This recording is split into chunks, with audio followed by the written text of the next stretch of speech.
ጌታ ይባርክሽ ሄርሜላ። ተባረኪ ሳባ። ህይወት ሲሳይ ስማችሁን ያለው ጌትነት ያለው ወንድሜ አሮን አያለው። እግዚአብሔር ይባረክ። የሰማይ አምላክ እግዚአብሔር ይባርካችሁ። መልዬ ሀንቾ የሰማይ አምላክ እግዚአብሔር ይባርካችሁ።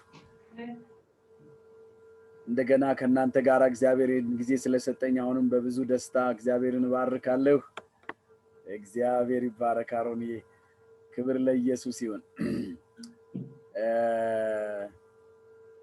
ሰሞኑን ያው የዚህ ኢትዮጵያ ውስጥ ያው የገና በዓል ነው። ካለፈው ሳምንት ጀምሮ እስከ ፊታችን እስከ ነገው እሑድ ድረስ እንግዲህ በተለያየ ቦታ ላይ ኮንፈረንሶች ፕሮግራሞች አሉን እና ጌታ በረዳኝ መጠን ድንቅ የሆነውን የእግዚአብሔር የጊዜውን ቃልና መልእክት ለሕዝብ እያገለገልኩ እያካፈልኩ ነው ያለው። ይሄ ለእናንተ ባለፈው ሳምንት ያካፈልኳችሁን ቃል እንደገና እግዚአብሔር ሐሳብ አስለውጦ በአንድ በነበረኝ የኮንፈረንስ ምሽት ላይ ሁሉ ከዮሐንስ ወንጌል ላይ ተነስቼ ያንኑ ቃል ደግሜ ነው በጣም ተጭኜ ነገርኳቸው። ከዛ ከኒቆዲሞስ ጋር የነበረው የኢየሱስ ክርስቶስ ውይይት ስለ ዳግመኛ መወለድ አውርቶት እንዴት ዳግመኛ መወለድ እንዳለበት ሲነግረው ከውሃና ከመንፈስ ተወለድ ያለ ሲያወራው ሲተርክለት የነበረው አልገባ እያለው በደንብ እያስረዳ ሲመጣ ሙሴ በምድረ በዳ እባብን እንደሰቀለ ብሎ ለኒቆዲሞስ አስታወሰው ይላል። ኒቆዲሞስ ሁላችን እንደምናውቀው ፈሪሳዊ ነው፣ የሕግ መምህር ነው፣ ሕግ አዋቂ ነው። ብሉይ ኪዳን 39ኙን መጽሐፍ በጣም ጠንቅቆ የበላ ሰው ነው። በደንብ ያነበንበዋል እና ታሪኩ ይገባዋል። ሙሴ በምድረ በዳ እባብን ለምን እንደሰቀለ ይገባዋል እና የተቀበለውን ባለፈው የነገርኳችሁን የእግዚአብሔርን ጸጋ እንደው 40 ዓመት አብሮ የነበሩትን የህይወት ምድረ በዳቸውን ጎዳናቸውን በደስታ ያለ በሽታ ያለ ህመም ያለ ስቃይ ግን መንገዱ ደስ በማያሰኝ መንገድ ተራራማ ኮረብታማ በበዛበት መንገድ በሚታይበት ደረቅ በሚመስል መንገድ ሲያስፈልጋቸው ብቻ ምንጭ ብቅ በሚልበት መንገድ አንድ ጊዜ ጠጥተው ብዙ ጥማት እንዳይሰማቸው በሚያልፍበት መንገድ በዛ ሁሉ ደስ በማያሰኝ መንገድ ግን በጤንነት ደስ በማያሰኝ መንገድ ግን በሰላም ደስ በማያሰኝ መንገድ ግን በእግዚአብሔር ከበባነት መጓዝ የቻሉበት ምክንያት ከእግዚአብሔር የተሰጣቸውን የሰማይ መና የመላእክት ምግብ በመብላታቸው ነበርና ያንን ባለማስተዋላቸው አባቶቻችን ነፍሳቸው ተጸየፈው፣ ውስጣቸው ምግቡን አቀለለው፣ በአፋቸው ተናገሩት፣ እባብም ነደፋቸው ይላልና የእባብ መነደፋቸው ምክንያት የተሰጣቸውን ሰማያዊ ምግብ ሰለቻቸው፣ በቃ በዛባቸው። ያ እንዳይሆን ነው ባለፈው ትልቅ ምክርን በህይወታችሁ ላይ እግዚአብሔር በሰጠኝ ነገር ያካፈልኳችሁና አሁንም ጫን ብዬ ግን ሌላ ነው ሐሳቤ ምላችሁ ትልቅ ነገር በዚህ በመታልፉበት መንገድ አባቶቼ ምድረበዳው መንገድ አይመችም፣ ደስ አይልም፣ ኮረብታማ ነው እንዳልኳችሁ ተራራማ ነው፣ መዞር ነው፣ መሄድ ነው፣ መንገዱ ያሰቻል። ግን በዚህ ሁሉ ግን እግዚአብሔር ከነሱ ጋር ነበር። እናንተ በእንግሊዝ ምድር አሁን ኒውሱ እንደሚናገረው ስለ አዲሱ ኮሮና ቫይረስ በብዙ ነገር በእንግሊዝ ምድር ላይ እንዴት በአውሮፓ እየሰፋ እንዳለ ከዚህ የተነሳ አንዳንድ ፍላይቶች እንዴት ስታክ እያደረጉ እንዳሉ ዜና ላይ በደንብ ይሰማል እና ቢቢሲም ሲኤንኤንም አልጀዚራም ሲጂቲኤንም አዳምጣቸዋለሁና እነሱ ዜናዎች በደንብ ይናገራሉ ስላሉባችሁ ሁኔታዎችና ያ ባለፈው ሳይቀር እንደገና ሁለተኛ አዲስ ኮሮና ቫይረስ መምጣት ሌላ ትልቅ ስጋት ውስጥ ከተዋቸዋል። የፖለቲካል ቴንሽን ውስጥ ሌላ ነገር ከተዋቸዋል። ከዚህ የተነሳ ብዙ ነገር እንደሚከሰት አውቃለሁ። በእግዚአብሔር ፊት በእምነትና በእውነት እየጸለይኩ ነው። ምጸልየው ደግሞ ስለ ቅዱሳኑ ነው። ቅዱሳን በዛ ምድር ላይ በእግዚአብሔር ፊት በዚህ ውስጥ ወገኖች ይሄ ጳውሎስ እንደዚህ አለ። ይሄ መከራ በኢየሩሳሌም እንደሚመጣ እግዚአብሔር በአጋቦስ አስቀድሞ ትንቢት ተናግሮ ነበርና አለ። ግን በኢየሩሳሌም ሊመጣ ስላለው ትልቅ መከራ ትልቅ የረሃብ ጊዜ እንደሚመጣ አውቆ ከወዲሁ ቅዱሳኑን የሚያስፈልጋቸውን እንዲያከማችሁ አያችሁ፣ የሚያስፈልጋቸውን እንዲሰበስቡ መሰባሰባቸው ከመቼውም ይልቅ በዛ መካከል በእግዚአብሔር ፊት መጸለያቸውን መጸሎት ትጉ። በጸሎት ትጉ፣ ጸሎትን ጸልዩ፣ በእግዚአብሔር ፊት ጸልዩ፣ ትጉና ጸልዩ የሚል ልክ ኢየሱስ እንዳስተላለፈው ጳውሎስም በሐዋርያት ሥራ ላይ ስለሚከሰተው ነገር ከቅዱሳን ጋር በጸሎት ስለሚባለው ነገር ትልቅ ኤምፋሲስ አድርጎታልና በዚህ መካከል አንድ ነገር ማሳስባችሁ ነገር የተቀበላችሁት የእግዚአብሔር ጸጋ በዚህ ከዓለም ከሚነሳው ወሬ ሳይንቲፊካሊ ከሚመጡ አንዳንድ አይዲዮሎጂዎች ፊሎሶፈሮች ከሚያመጡት አንዳንድ አይዲዮሎጂ ውስጥ ቸርች ውስጥ ከሚነሱ አንዳንድ ፖለቲካል ኢሹዎች ይሄ የዘር ጉዳዮች እንደገና ደግሞ የብዙ የእግዚአብሔርን ቃል የሚያቃልል የሚያጣጥል የእግዚአብሔርን ጸጋ የሚያጣጥል የሚያቃልል ትውልድ በዚህ መካከል ብቅ ይላል። እኔ እግዚአብሔር በትክክል ብሎኛል ወገኖች፣ ብቅ ይላል በዚህ መካከል። አደራ የእናንተ የአባቴ ብሩካኖች ስሙኝ፣ የእግዚአብሔርን ጸጋ አታቃሉ። ማንም ምንም ይበል፣ ብርሃናችሁ እንደ ማለዳ ፀሐይ ወገግታ ትወጣለች። ጥሪያችሁ ጽድቃችሁ እግዚአብሔር የሰጣችሁ ነገር እንደ ማለዳ ፀሐይ ጌታ ምስክሬ ነው ቀኑን ሙሉ እንደሚደምቅ እግዚአብሔር ነገራችሁን ያወጣዋል። እናንተ ግን የተቀበላችሁትን አሁንም ዛሬም አጥብቄ እላችኋለሁ አጥብቃችሁ ያዙ። ጸጋ አታቃልሉ። ትንቢት አይቅለልባችሁ፣ ራእይ አይቅለልባችሁ፣ ህልም አይቅለልባችሁ፣ የእግዚአብሔር ቃል አይቅለልባችሁ። አክብሩት። give a reverence. you have to give the reverence for the ለእግዚአብሔር ቃል ሪቨረንስ ስጡት፣ አክብሮት ስጡት። እግዚአብሔር ያን ጊዜ በዚህ ፈተና ውስጥ መካከል ላይ እግዚአብሔር ምስክሬ ነው የእግዚአብሔር ልዩ ጥበቃ በእናንተ ህይወት ላይ ይሆናል። እግዚአብሔር የተናገረኝ እውነት ስለሆነ ዛሬ ከእናንተ ጋር አብሬ ደግሞ እንድመጣው ልቤን የሞላው ነገር ሁላችሁም ከምታውቁት ቃል ነው አሁን የምነሳው። መዝሙር 133ን እንድናየው ፈልጋለሁ። መዝሙር 133 ሁላችንም እናቀው ብዙ ጊዜ በብዙ ነገር ተሰብከናል፣ ግን ከዛ ውስጥ ጥቅሷ አጭር ናት፣ ግን በጣም ሰፊ ክላስ አላት። በጣም ሰፊ ክላስ አላት። ሰፊ መገለጥንና ጥበብን ይሰጠናል። ከዛ ውስጥ የእውቀት እውነት እንቀበላለን ከዛ ውስጥ። ምክንያቱም every word has a meaning ወገኖቼ። አንድ የዕብራዊ ሰው አንድ ጂውሽ የሆነ ሰው መጽሐፍ ቅዱስን የሚተረጉሙበት መንገድ እኔና እናንተ እንደምንተረጉሙበት እንደምንረዳበት ነገር አይደለም።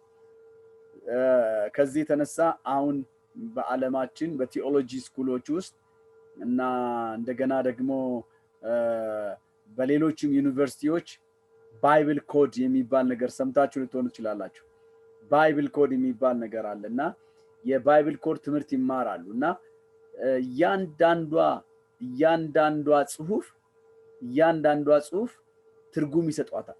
እያንዳንዷ ጽሁፍ ዘመንን፣ ጊዜን፣ ሁኔታን ትናገራለች ብለው ያምናሉ። እያንዳንዷ ጽሁፍ ነገሮችን በትክክል ትተረጉማለች ብለው ያምናሉና በስጋ ያንን ነገር ለማግኘት ባይብል ኮድ ብለው ሰጥተውታል።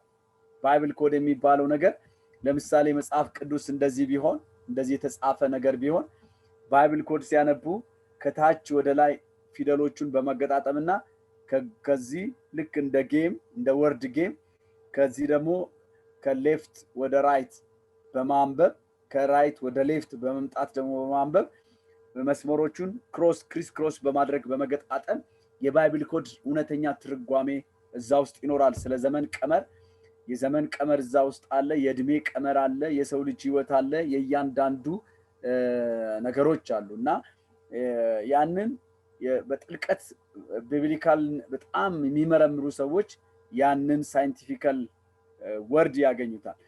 እኔ ግን በእግዚአብሔር መንፈስ ሆነን የሚገለጥ ቃል ግን እነዚህ በባይብል ኮድ ፈልገው ካገኙት ይበልጣል። የባይብል ኮድ ፈልገው በራይት አስምረው በማስመሪያ በቀኝ በኩል አስምረው ከግራ ወደ ቀኝ አስምረው ከቀኝ ወደ ግራ አስምረው ያንን የመጽሐፍ ቅዱስን ትርጓሜ ይሄ ነው ብለው ሰዎች ትንታኔ ይሰጡታል። ምናልባት መጽሐፍ አንብባችሁ ከሆነ ባይብል ኮድ አንደኛ፣ ሁለተኛ፣ ሶስተኛ፣ አራተኛ፣ አምስተኛ አሁን ስድስተኛ እትም ገብቷል። የተለያዩ እትሞች ገብቷል። ምናልባት ስለ ባይብል ኮድ የሚል አግኝታችሁ አንብባችሁ በአማርኛው እስከ 6 እትም ገብቷል። እንግሊዘኛውን 1 እና 2 አይቻለሁ። ከዛ በላይ አላየሁም እኔ ግን አማርኛው እስከ 6 እትም ድረስ ሄዷል እና የዘመን ቀመር አሁን ስለ 66 አቆጣጠር ስለምን አቆጣጠር በደንብ አድርገው የሚተነትኑ ስለ መጨረሻው ዘመን ሊተነትኑ ግምታዊ ሐሳባቸውን ሊሰጡ የሚችሉበትን እነሱን ፎርሙላዎች ብዙዎች ይጠቀማሉ። በአይምሮ ስሌት የዕብራይስጥን ቋንቋ በማጥናት የግሪክን ስነ ጽሑፍ ዘይቤ በማጥናት ሰዎች እንደሱ ብለው ይናገራሉ። እኔ ግን እናንተን ላበረታታችሁ የምችለው ትልቅ ነገር በእግዚአብሔር መንፈስ ሆኖ የሚተረጎም የእግዚአብሔር ቃል ግን የዘላለም መልእክት ነው። በህይወታችሁ ከመንፈስ ቅዱስ ጋር ሆናችሁ የምትቀበሉት ቃል እግዚአብሔር ምስክሬ ነው፣ አጥንታችሁ ውስጥ ይገባል። አጥንታችሁ ውስጥ ያ ኖሌጅ ብቻ ነው፣ ጭንቅላት ነው የሚጠረቀመውና በመንፈስ ቅዱስ የተሞላ የእግዚአብሔር ቃል እውነት ያስፈልገናል በዘመናችሁ። ዛሬም የምትሰሙት ቃል በጌታ በኢየሱስ ክርስቶስ ስም በረሃብ ቀን ጥጋብ ይሁናችሁ። በሰልፍ ቀን ውስጥ በኢየሱስ ክርስቶስ ስም ድል ይሁናችሁ። ነገሮች በሚጨላለሙበት ቀን ውስጥ በኢየሱስ ስም የምትሰሙት ቃል ብርሃን ይሁንላችሁ። በጌታ በኢየሱስ ክርስቶስ ስም በአስፈሪ ወራት ላይ ድፍረት ይሁንላችሁ። በሰልፍ ቀን ድል ይሁንላችሁ። በረሃብ ቀን ጥጋብ ይሁንላችሁ። አቅም በማጣት ቀን ጉልበት ይሁንላችሁ። በጌታ በኢየሱስ ክርስቶስም ቃሉ በአጥንቶቻችሁ ውስጥ ይስራ። ቃሉ በጅማቶቻችሁ ውስጥ ይስራ። ቃሉ በነፍሳችሁ ውስጥ ይስራ። በኢየሱስ ክርስቶስም ቃሉ በስጋችሁ ውስጥ ይስራ። ቃሉ በኢየሱስም አጥንቶቻችሁን ሰንጥቆ ይግባ። ነፍሳችሁን ሰንጥቆ ይግባ። ልባችሁ ውስጥ ሰንጥቆ ይግባ። በልባችሁ የውስጠኛ ክፍል ውስጥ ይቀመጥ። ቃሉ በኢየሱስ ክርስቶስ በደም ስራችሁ ውስጥ ይዘዋወር። በነፍሳችሁ ውስጥ ይዘዋወር። በመንፈሳችሁ ውስጥ ይዘዋወር። በጌታ በኢየሱስም በምትኖሩበት በዛ ምድር ላይ በአሕዛብ ሁሉ ፊት ጥበብ ይሆናችሁ ዘንድ፣ መገለጥ ይሆናችሁ ዘንድ፣ ዕውቀት ይሆናችሁ ዘንድ የምትሰሙት ቃል፣ የምታነቡት ቃል፣ የምታደምጡት ቃል፣ አክብሮት የሰጣችሁት ቃል በስጋችሁ ውስጥ ይዋሃድ። በደም ስራችሁ ውስጥ ይዋሃድ። በአጥንቶቻችሁ ውስጥ ይዋሃድ። በኢየሱስ ክርስቶስም በእናንተ ውስጥ አባቶቼ ከሰማይ መና በልተው በሽታ እንዳላገኛቸው የምትበሉት የእግዚአብሔር ቃል በሽታችሁን ይንቀለው፣ መከራችሁን ያስወግድላችሁ፣ ቀንበራችሁን ከላያችሁ ላይ ይስበርላችሁ፣ የጨለመው ነገራችሁን ያብራላችሁ። ተስፋ በሚያስቆርጥ የማዕበል ውዥንብር ውስጥ በኢየሱስ ስም ሰንጥቆ ያሳልፋችሁ። ቃሉ ይጣራችሁ፣ በባህር ላይ ያራምዳችሁ፣ በወጀብ ውስጥ ያሳልፋችሁ። በኢየሱስ ስም ተራራው ላይ ያራምዳችሁ፣ ሜዳ ያድርግላችሁ። የእግዚአብሔር ቃል በህይወታችሁ ውስጥ በኢየሱስ ስም የማይነጥፍ ሀብት ይሁንላችሁ፣ የማያልቅ በረከት ይሁንላችሁ። በኢየሱስ ስም የእግዚአብሔር ቃል በህይወታችሁ ውስጥ በኢየሱስ ስም ጉልበታችሁን የሚያጸና፣ ወገባችሁን የሚያስታጥቅ፣ መንፈሳችሁን የሚያጸዳ፣ ልባችሁን የሚቀድስ፣ በእግዚአብሔር ፊት ሕያውና ንጹህ ሰው አድርጎ የሚያቀርባችሁ ይሁንላችሁ። ሻፓጋዳራማ ኩላ ቫጋዳና ማንቱጃስ ለትውልድ መልስ ያርጋላችሁ። አሊቫጋዱ ባሴካዶ ማሴክላ ፕሮሶቶ ቦቦቦቦቦቦ እለት እለት በኢየሱስ ስም ይጣፍጣችሁ። እለት እለት በሰውነታችሁ ውስጥ ይጣፍጣችሁ። በሰውነታችሁ ውስጥ ይጣፍጣችሁ። በሰውነታችሁ ውስጥ ይጣፍጣችሁ። ከማር ይልቅ ጣፈጠኝ እንደሚል ይጣፍጣችሁ። በኢየሱስም ቃሉ ጉጉት ያሳድርባችሁ፣ ጥማት ይሁንባችሁ፣ ረሃብ ይሁንባችሁ። ቃሉ የምትበሉት የማትጠግቡት፣ የምትረዱት፣ የምትገለጡበት ይሁንላችሁ በጌታዬ በኢየሱስ ክርስቶስ አሜን። ሃሌሉያ። መዝሙር 133 3 ቁጥር ናት ያላት። በጣም አጭር ቁጥር ናት። እሷ ክፍል ውስጥ እንደ እግዚአብሔር መልእክት ዛሬ አካፍላችኋለሁ። ጌታ ቢፈቅድ እንግዲህ የሚቀጥለው ሳምንት ጸልዩልኝ። ሰኞ ዕለት ነገ ኮንፈረንስ አለኝ። ነገ እዚህ ያለኝን አዲስ አበባ ያለውን ኮንፈረንስ ጨርሼ ሰኞ ወደ ጅማ አካባቢ ኮንፈረንስ ወደዛ ተዘጋጅቷል። ከዛ ሰኞ ገባለሁ እንደ እግዚአብሔር ፍቃድ። ህዝቡንም አገልጋዮችንም ለማገልገል ነው ወደዛ ሄደው እስከ እሁድ ቆያለሁ እዛ ማለት ነው። እና ምናልባት የፊታችን ያለው ቅዳሜ በጸሎት ታሳልፋላችሁ ብዬ አስባለሁ። እዛ እንደዚህ አይነት ኢንተርኔት አክሰስ ላላገኝ ስለምችል ነው። ኢንተርኔት አክሰስ ስለማላገኝ ላገኛችሁ አልችልም። ምናልባት በጸሎት አብሬያችሁ እንዳሳልፍ ዳታ ሞልቼ በዛም ምሽት ላይ አብሬያችሁ ልገባላችሁ እችላለሁ። ግን እንደ ጌታ በጎ ፈቃድ ጸልዩልኝ፣ ለኔም በዛ በሚኖረኝ ፕሮግራም ማለት ነው። ተባረኩ። መዝሙር 133 ከቁጥር 1 እስከ 3 ወንድሞች በህብረት ቢቀመጡ እነሆ መልካም ነው፣ እነሆ ያማረ ነው። ከራስ እስከ ጢም እንደሚፈስ እስከ አሮን ጢም በልብሱ መደረቢያ እንደሚወርድ ሽቱ ነው። በጽዮን ተራሮች እንደሚወርድ እንደ አርሞኔም ጠል ነው። በዚያ እግዚአብሔር በረከትን ሕይወትንም እስከ ዘላለም አዟል ብሎ ይናገራል። እቺ ናት የመልእክቱ ሐሳብ። በጣም ቁልፍ ሐሳብ ናት። በጣም ጥልቅ የሆነ ሐሳብ አላት። በእግዚአብሔር ፊት ዝም ብለን ተናግረን ወንድሞች በህብረት ቢቀመጡ መልካም ነው በቃ እንቀመጥ በሚል አይነት ስሜት ውስጥ ብቻ እንድታደምጡኝ አይደለም። እግዚአብሔር ለምን ይሄንን ሐሳብ ተናገረ? ምንድነው ለኛ ያለው ሜሴጅ? ዛሬ ከዚህ ውስጥ ለእናንተ ላካፍል ያለው ትልቁ ነገር ይሄ የወንድሞች መቀመጥ፣ የወገኖች መቀመጥ፣ የእግዚአብሔር ቤት ልጆች በአንድነት መሰባሰባቸው መሆናቸው እግዚአብሔርን ምን ያህል እንደሚያስደስተው፣ እግዚአብሔር ምን ያህል እንደሚፈልግ፣ እግዚአብሔር ምን ያህል ይሄንን መንፈስ ለመስራት ወደ ሰው ልጆች ምን ያህል እንደተጠጋ፣ ምን ያህል እግዚአብሔር ያን እንደሚናፍቅ የሚናገር ትልቅ ክፍል ነው ወገኖች። እና ሲናገርለት ወንድሞች በህብረት ቢቀመጡ መልካም ነው ብሎ ነው የሚነሳው። ዳዊት ነው ይሄን መዝሙር የዘመረው። እና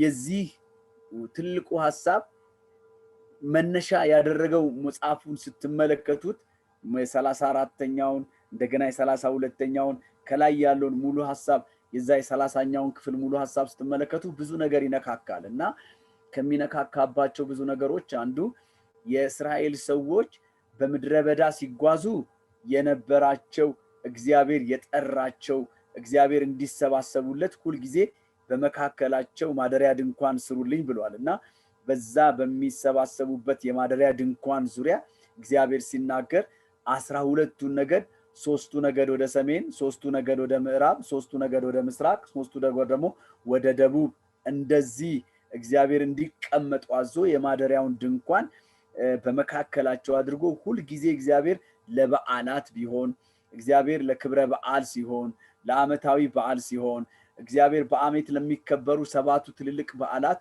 5ቱ ዋና በዓላቶች መካከል ሁሉ የእስራኤል ሰዎች እየተሰባሰቡ በምድረ በዳ ውስጥ የእግዚአብሔር ማደሪያ ድንኳን ዙሪያ ከበው በህልውናው ዙፋን ፊት ቁጭ ብለው እግዚአብሔርም ሲናገር የሚሰሙበት ትልቅ ነገር ነው።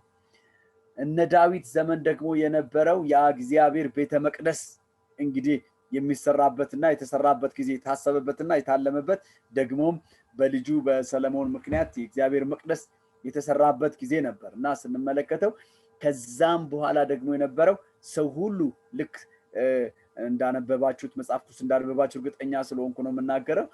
ሰለሞን መቅደሱን ሲጨርስ ለእግዚአብሔር የጸለየው ጸሎት ነበር። እግዚአብሔር ሆይ ማንም ፊቱን ወደዚህ መቅደስ አዙሮ ቢጸልይ፣ ማንም ከሩቅ ሆኖ ይሄን መቅደስ በዚህ የሚሰበሰበውን ህዝብ አስቦ ቢለምን፣ እግዚአብሔር ሆይ ካለበት ሆነ ስማው።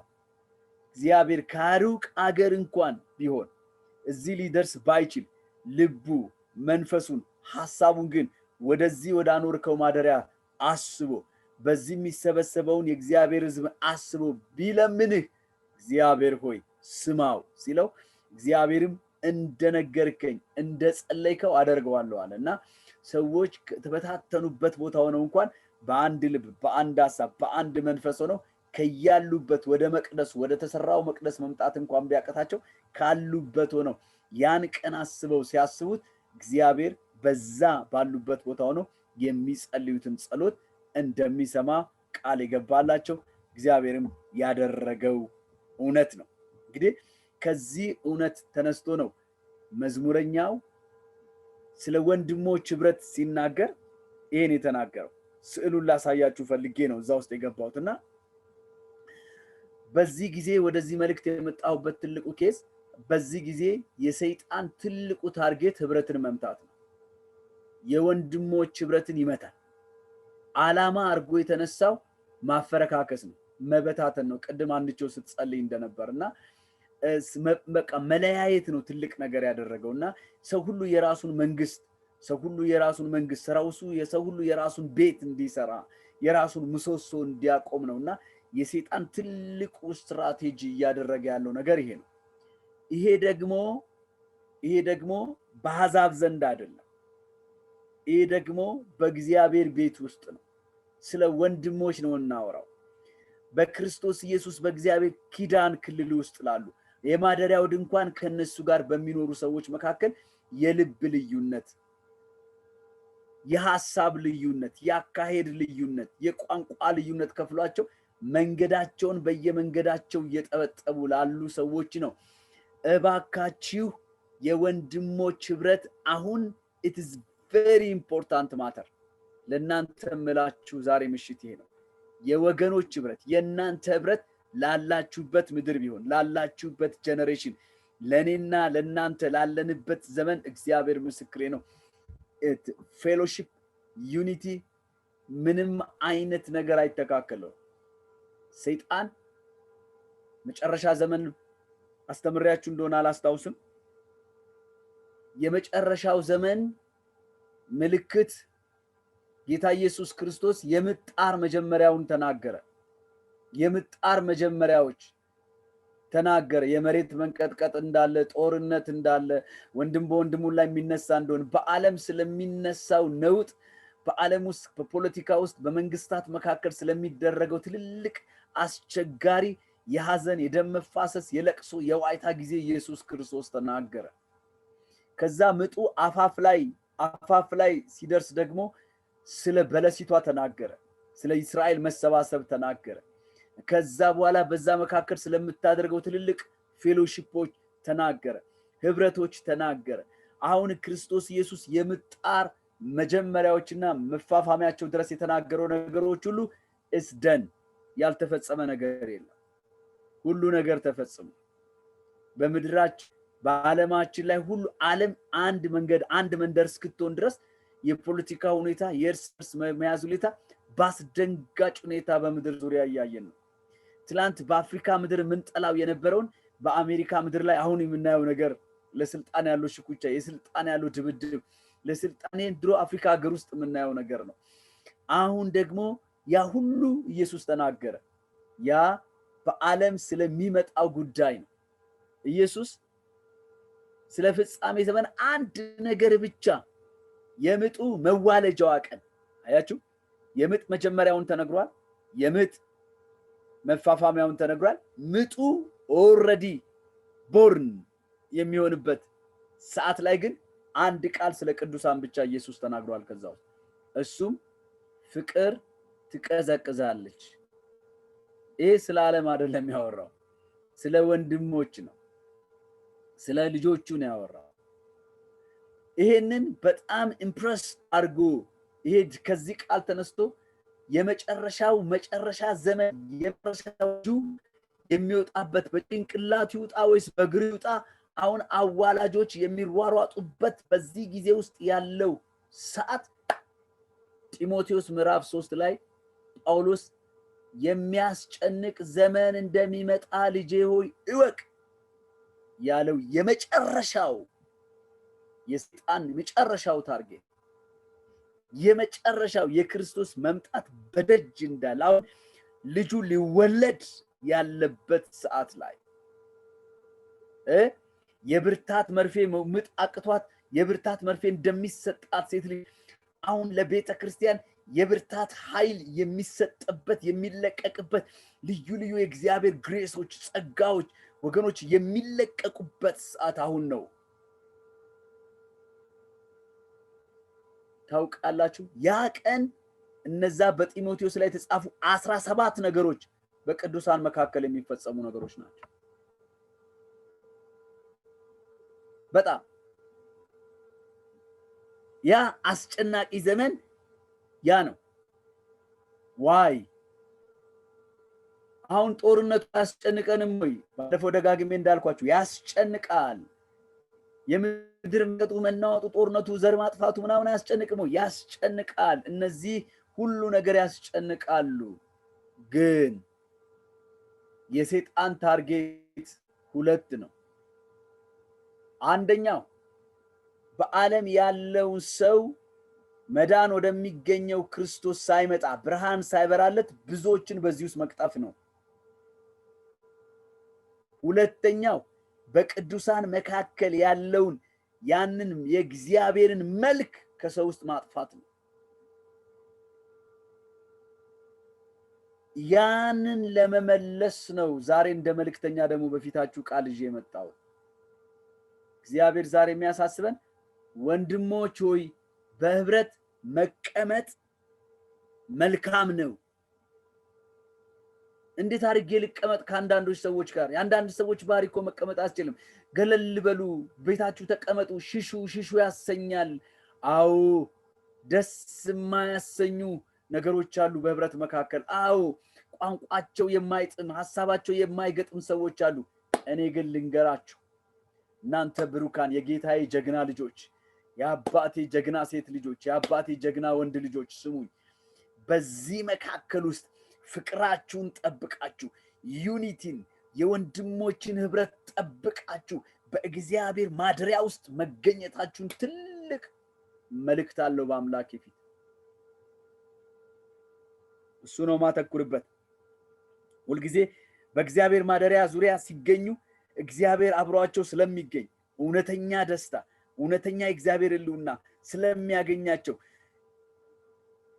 ሁልጊዜ ከጉባኤያቸውና ከተሰበሰቡበት ወደ ስፍራቸው ሲመለሱ እነዛ ለበዓል ለማክበር የመጡ እግዚአብሔር በመካከላቸው ተገኝቶ መስዋዕታቸውን ተቀብሎ እግዚአብሔር ያረዱትን ያጠኑትን ነገር ሁሉ እግዚአብሔር ተቀብሎላቸው ከርመው 2 ቀንም 1 ቀንም ሳምንትም ቆይተው ወደ ቦታቸው ሲመለሱ ያ ትውስታ፣ ያ ሽታ፣ ያ መዓዛ፣ ያ የእግዚአብሔር ህልውና አብሯቸው ይከተላል። ያ የእግዚአብሔር ድምፅ አብሯቸው ይከተላል። ዛሬ አንድ ነገር ልንገራችሁ። እንደ እግዚአብሔር ባሪያም ይሄን መንፈስ ገስጻለሁ። ወንድሞች ተሰብስበው በብዙዎች ዘንድ ወንድሞች በህብረት ተሰብስበው ሲነሳሱ ሲለያዩ ወይ ወሬ ነው ሰምተው ሐሜት ሰምተው ጭንቅላታቸው በራሳቸው ታሞ ኧረ በስመ አብ ከወደ ቤቱ የሚሄድ ስንት አለ መሰለ። ወንድሞች ናቸው ከተሰበሰቡት፣ ግን ፖለቲካን አውርተው ዘርን አውርተው የሆነ ችግር አውርተው ጌታን ሳያስቡት የጌታን ህልውና ጣዕሙን ሳያውቁት ወንድሞች ተሰብስበው ልክ እንደ ዓለማዊ መንፈስ የዓለማዊ መንፈስ ተካፍለው ይሄዳሉ። በጌታ በኢየሱስም ከናንተ ጉባኤ ግን ለዘላለም ይራቅ። እግዚአብሔር በኢየሱስም በማለዳ እነሆ ሰው ቤቱን እንደሚጠርግ ከቤታችሁ ላይ ይጠረግ።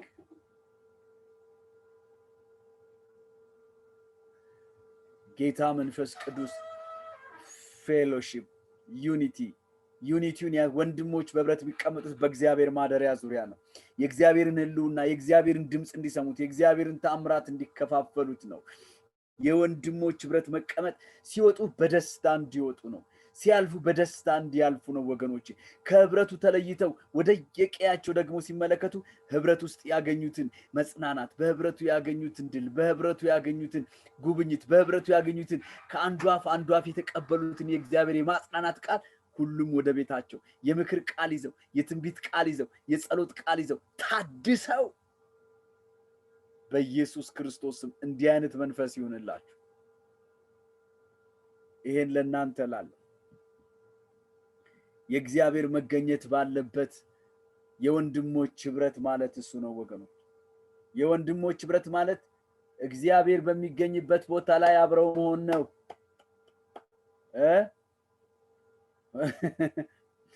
አንድ ሰው እዚህ ሀገር አንድ ነገር ሲናገር ሰማውና ባለፈው ነግሬያችሁ እንደሆነ አላቅምና እዚህ ብጥብጥ ከሚፈጥሩ ዘርና ቋንቋ መጥራት አልፈልግምና ብጥብጥ እዚህ ሀገር ከሚፈጥሩ ብዙ ሰዎች ወጣቶቹ ክፍሎች በሲለኩ 80% ጴንጤዎች ናቸውና 80% ጴንጤዎች ናቸውና ሃይማኖት ያላቸው ሰዎች ናቸው፣ ምን ያላቸው ሰዎች ናቸውና ግን በዛ ውስጥ ሆነው ነፍሰ ገዳይነትን ነው የሚሰባሰባሉ። ስብስባቸው ነፍስ ለመግደል ስብስባቸው እንትናን ለማጥፋት፣ ስብስባቸው እንትናን ለማባረር፣ ስብስባቸው እንትናን ለመርገም ነውና በጌታ በኢየሱስ ስም እግዚአብሔር ከዚህ ከናንተ መካከል ይህን ዘር ይንቀል። መጽሐፍ ቅዱስ ዛሬ እንደ መልእክተኛ ወደ እናንተ የተላኩበት መልእክት በህብረትን መቀመጥ እግዚአብሔር ወዶታል። ፌሎሺፕ ወገኖቼ፣ ይሄ በወንድሞች በህብረት መቀመጡ ማለት በአንድነት መኖር to be living together in unity ያንን ለማሳየት ነው። በአንድ መኖሪያ ቤት ውስጥ ሰው እንደሚኖር ተረጋግቶ ተማምኖ እርፍ ብሎ መቀመጥን ተከልሎ መቀመጥን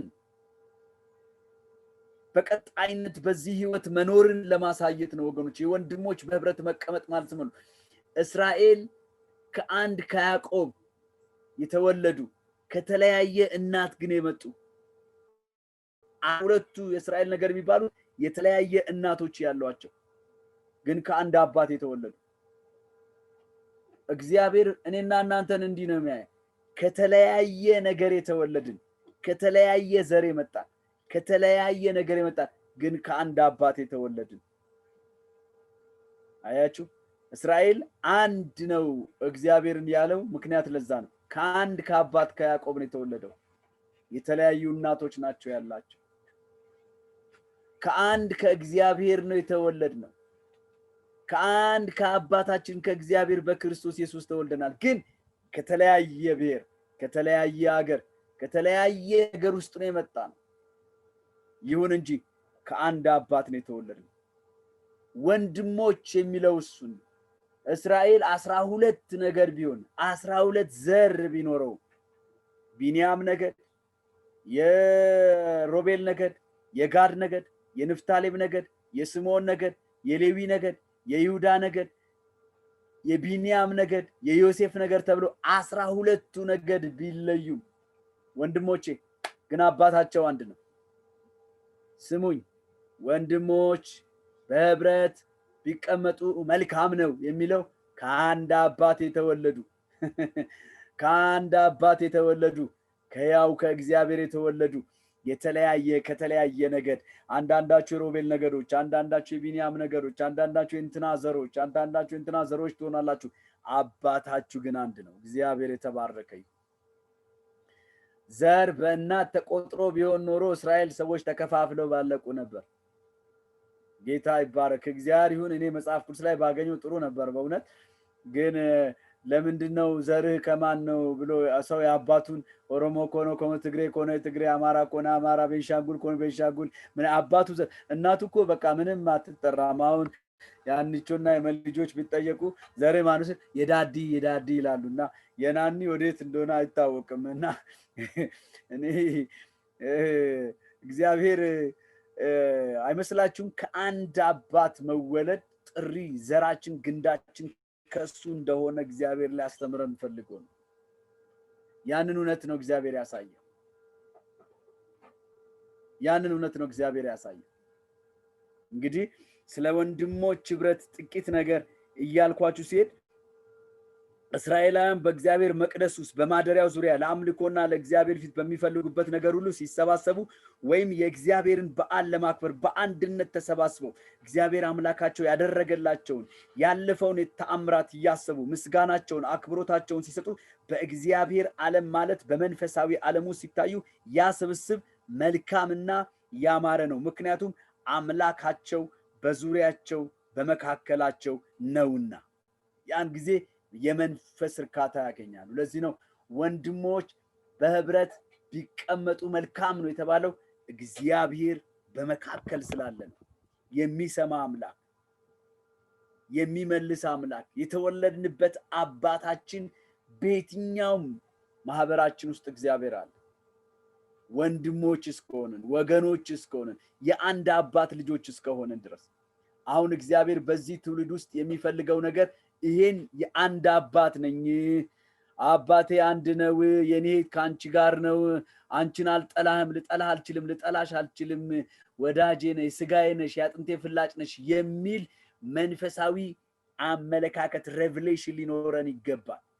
ከተለያየ አባት እንደተወለደ የወንድሞችን ህብረት ጥለን እኛ የተለያየ አካሄድ መኖራችንን በኢየሱስ ክርስቶስም እግዚአብሔር ከትውልዱ መካከል ይለያል።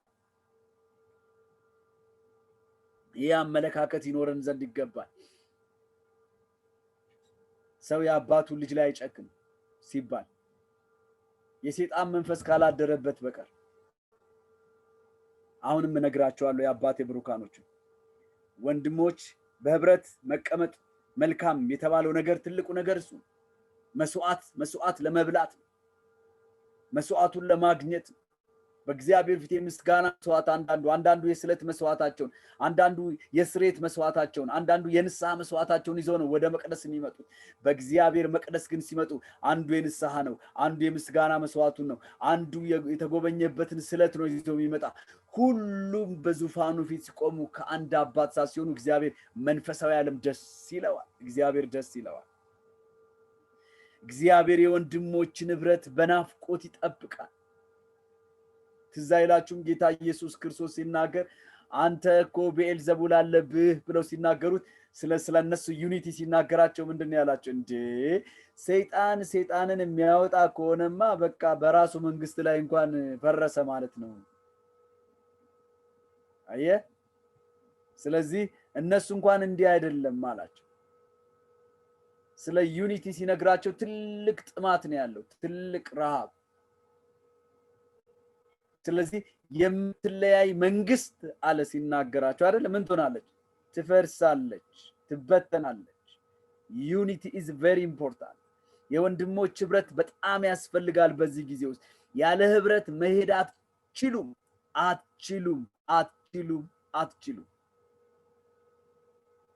ወሳኝ ነገር በዚህ ጊዜ ውስጥ መሰባሰባችሁ፣ መፈላለጋችሁ፣ ዩኒቲያችሁን አጠናክሩ። አባቴ ልጆች ሆይ ይሄ ያላችሁበት ጊዜ ውስጥ የምታልፉት በዩኒቲ ብቻ ነው።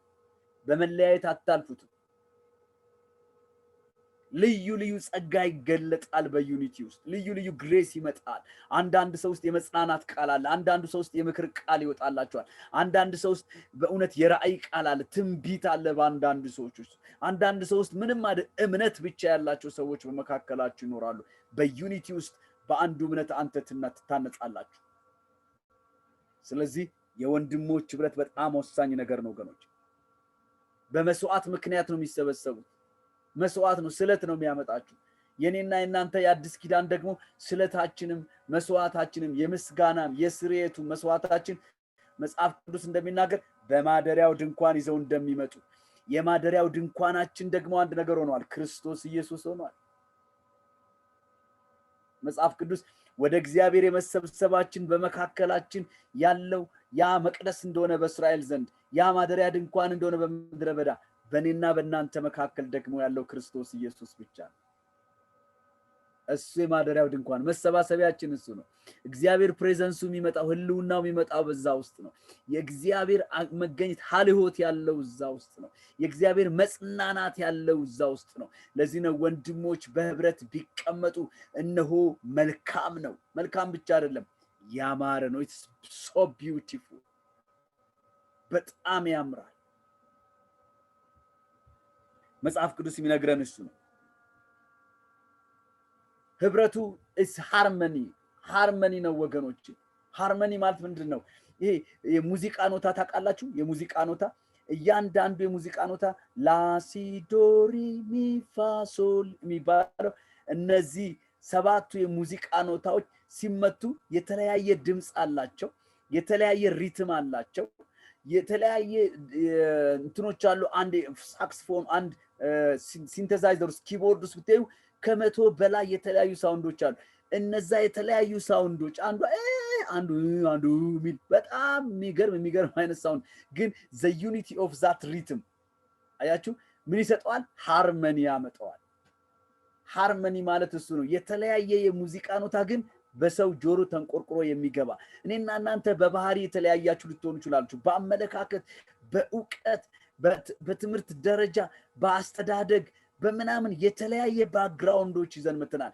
ግን ሃርመኒያችንን እግዚአብሔር ይፈልገዋል። እንደ ኪቦርድ ተያይዞ እንደ ሙዚቃ ኖታ ተያይዘን ግን የጣም ያለን መልካም ዜማ የምናወጣ መልካም ምስጋና የምናወጣ መልካም መግባባት መልካም ሽታ የምናወጣ እንድንሆን እግዚአብሔር ይፈልጋል። ህብረት የሚለው ቃል ወንድሞች በህብረት የሚለው ቃል በራሱ ስንፈታው ኢትስ ሃርመኒ አያችሁ፣ ሃርመኒ ነው። ዲፈረንት ሙዚቃ ያለው በቃ ስታይል ያለው ነገር ግን በአንድነት ያለው ያንን ነው። እኔና እናንተ በልዩነት ግን አንድነት የምንፈጥር ሰዎች ነን። ሲያዩን የተለያየን፣ በሳይዝ እንለያያለን፣ በመልክ እንለያያለን፣ በዘር በብሔር እንለያያለን፣ ግን we are one in the body of Christ። በክርስቶስ ኢየሱስ ግን አካል ውስጥ አንድ ነን። ወንድሞች በህብረት የሚለው ቃል ነው ወገኖች። ተመራርጠን ምንፈላለግ ወይ እንትና ነው የምትሻለኝ የእንትና አይምሮ እንትና ምንለው አይደለም። ያም በዛ ውስጥ መካከል ሁሉ አብረን ተቀምጠን ግን we have to show the harmony ለሌሎች አሁን ብርሃን ሆናችሁ የሚገለጥበት ሰዓት ነው። የተጨነቁ ሰዎች አሁን ወደኛ የሚመጡበት ሰዓት ነው ወገኖቼ። እውነቴን ነው ማውራችሁ። ብዙ ሰዎች በዓለም በጣም በዚህ ሁኔታ ታውቀዋል፣ ተጨንቀዋል። በቤታቸው ነው ያሉት፣ ረፍት የላቸውም። በቃ ሰላም የላቸው፣ ስጋት ነው ያላቸው። ነገ ምን ይሆን all over the world, not in one country። ግን የኔና የናንተ ሃርመኒ፣ የኔና የናንተ ህብረት፣ የኔና የናንተ ዩኒቲ እነሱን ሰዎች በእውነት አበባ ማርን ምንድነው ንብን እንደምትጠራ የኔና የናንተ ሽታ ንቦችን ይጠራል፣ ሰራተኞችን ይጠሩ፣ ማር የሚሰሩ ሰዎች ይጠራል፣ በዚህ ውስጥ የሚጣበቁ ሰዎች ይጠራልና። የኔና የናንተ ዩኒቲ ግን ከፈረሰ ዓለምማ ምን እንጠብቃለን? ከዓለምማ ምን እንጠብቃለን ወገኖች? ምን እንጠብቃለን? ዓለም እኮ አሁን እኮ እድሯን ስታዩት በቋንቋ ነው። ማህበሯን ስታዩት የነንትና ብሔር ቋንቋ ነው፣ የነንትና ቋንቋ ነው፣ የነንትና ማህበር ነው። የንትና አልገባህም እንደ ኦሮሞ ማህበር አልተገባህም እንደ ትግራይ ጉራጌ ማህበር አልገባህም እንደ ተብሎ ሰው በዘር እኮ ነው ማህበሩ እኮ የሚጠራራው። የህብረቱ የማህበሩ ጉዳይ እዛ ውስጥ ሆኗል ዓለም። እኔና እናንተ ታዲያ በዘር ከተፈላለግን፣ እኔና እናንተ በቋንቋ ብቻ ከተፈላለግን ምኑን ሃርመኒ ሆን ነው? ሃርመኒ እኮ እሱ አይደለም እግዚአብሔር የሚፈልገው። ወንድሞች በህብረት ቢቀመጡ እነሆ መልካም ነው የተባለው ኢትስ ሃርመኒ። ከተለያየ የጣን ግን የምንቻቻል እግዚአብሔር ይባረክ። ክርስቶስ በወደደን የክርስቶስ ፍቅር ውስጥ ሆነን ሌሎችን የምናሳይ ላንቀየም የምንወድ ስናደርግ ውለታ ፈልገን አናደርግም። ይሄንን በደንብ በሉ እሺ። የምታደርጉትን የትኛውም ነገር በዩኒቲ ውስጥ ባካችሁን እንደምክር ውሰዱልኝ። በዩኒቲ ውስጥ የምታደርጉትን የትኛውም ነገር ነገ ፌቨር ፈልጋችሁ አታድርጉ፣ በኩራትም አታድርጉ። እሺ በትህትና አድርጉት። ነገ ውለታ ፈልጋችሁ አታድርጉ። ያን ካረጋችሁ ያደረገላችሁ ሰው እናንተ ያደረጋችሁለት ሰው ነገ ፊት ቢነሳችሁ እንዳላደረጋችሁለት ስማችሁን ቢያጠፋ ከጀርባ እናንተ ላይ 12 ቁጥር ሚስማር ሊወረውር ቢነሳ ጦር ሊወረውር ሊያስወጋችሁ ቢነሳ ቂም ትጀምራላችሁ፣ ኩርፊያ ትጀምራላችሁ፣ መለያየት ትጀምራላችሁ፣ ይቅርታ ማድረግ ያቀታችኋል። እናንተ የአባቴ ብሩካኖች በእግዚአብሔር በክርስቶስ ኢየሱስ የተመረጣችሁ የአባቴ ልጆች ሆይ ስሙኝ። በህብረት ውስጥ የሚኖራችሁ ያለመቀየም ፍቅር፣ ያለመቀየም የሆነ ይቅርታ ምናምን በሚባል ነገር ውስጥ በሚሆን አይደለም ወገኖች። የናንተ ፍቅር በልጦ መታየት አለበት። የምታደርጉት ዩኒቲ መጠራራታችሁ፣ መፈላለጋችሁ ወገኖቼ በሰፈር አንድነት አይሁን፣ በጎረቤት አንድነት አይሁን፣ በቋንቋ አንድነት አይሁን፣ ግን በክርስቶስ ኢየሱስ ባለ ህብረት ማደሪያው ድንኳን 12ቱን ነገዶች እንደሚሰበስብ የአንድ አባት ልጅ መሆናቸው ገብቷቸው እንደሚሰበሰቡ የአንድ የአባታችን ልጆች መሆናቸው ገብቷችሁ የምትጠራሩ የምትከማቹ እንድትሆኑ በጌታ ፊት አሳስባችኋለሁ። የወንድሞች ህብረት ሲናገር መጽሐፍ ቅዱስ በጣም ደስ ያለኝ ነገር ምን ይላል? ቁጥር 2 ላይ ከራስ እስከ ጢም እንደሚፈስ እስከ አሮን ጢም በልብሱ መደረቢያ እንደሚወርድ ምንድነው? ሽቱ ነው። ህብረት በጣም ያስደንቃል ወገኖቼ። በጣም ደስ የሚለኝና it's like a precious oil በጣም ውድ የሆነ ኦይንትመንት የሆነ በጣም ፕሪሺየስ ውድ የሆነ ኦይል የሆነ ሽታ ያለው ይሄ በጣም ይገኛል። መጽሐፍ ቅዱስ የሚጀምረው ደግሞ ከየት ነው ይላል? ከራስ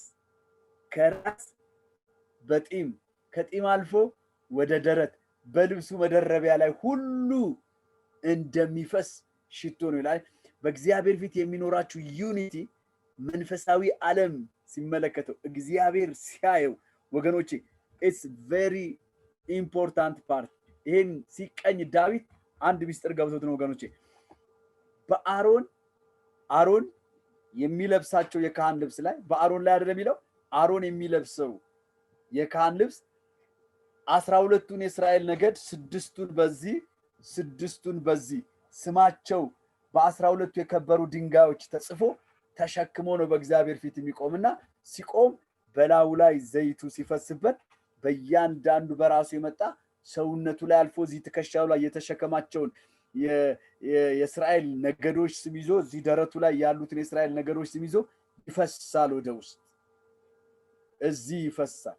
ከደረቱ በ12ቱ የእስራኤል ነገዶች በስድስቱ በዚህ ማሉት መካከለኛ ላይ ደግሞ ኡሪምና ቱሚም የሚባሉ የእግዚአብሔርን ፈቃድና የእግዚአብሔር ፈቃድ አለመሆኑን የሚገልጡ ሁለት ነገሮች አሉና ኡሪም የሚባለው እግዚአብሔር ቃል አይደለም ሲል ቱሚም የሚለው ቀደሞ ፈቃድ ነው የሚለው ነገር የሚብለጨለጭ ነው። እግዚአብሔር ፈቃዱን ልክ ያ ነገር ካህኑ አሮን ይዞ በእግዚአብሔር ፊት ሲቆም አንድ ጥያቄ እግዚአብሔር ወይ እንሂድ እንውጣ እንንቀሳቀስ ብሎ ልክ ካህኑ መጠየቅ ሲጀምር እግዚአብሔር ፈቃዴ ነው ሲል ቱሚም ያበራል። የቱሚም ድንጋይ ያብረቀርቃል። ያኔ ዳት ዘ ዊል ኦፍ ጋድ ይላል። ደግሞ የኡሪም ድንጋይ ማብረቅረቅ ሲጀምር የእግዚአብሔር ፈቃድ አይደለም ማለት እና ኡሪም እና ቱሚም የእግዚአብሔር ፈቃድ ነው ወይም አይደለም ብሎ የሚያሳዩ የሚብለጨለጩ ላይቶች ናቸው። ያን ደግሞ የሰጠው እግዚአብሔር ነው። ሰው ተፈጥሮት አይደለም፣ እግዚአብሔር ስጦታ ነው ያለው። እሱ ደግሞ ያለው በ12ቱ የእስራኤል ነገዶች መካከል ነው የተቀመጠው ወገኖች። ይሄ ምንድነው የሚያሳየን? በራስ ላይ የጀመረ የእግዚአብሔር ቅባት። ሃሌሉያ። መጽሐፍ ቅዱስ ሲናገር ክርስቶስ ኢየሱስ የቤተ ክርስቲያን ምንድነው? ራስ ነው። እስቲ የጉባኤያችን ራስ ክርስቶስ ነው በሉኝ። እስቲ የቤታችን ራስ ክርስቶስ ነው በሉኝ።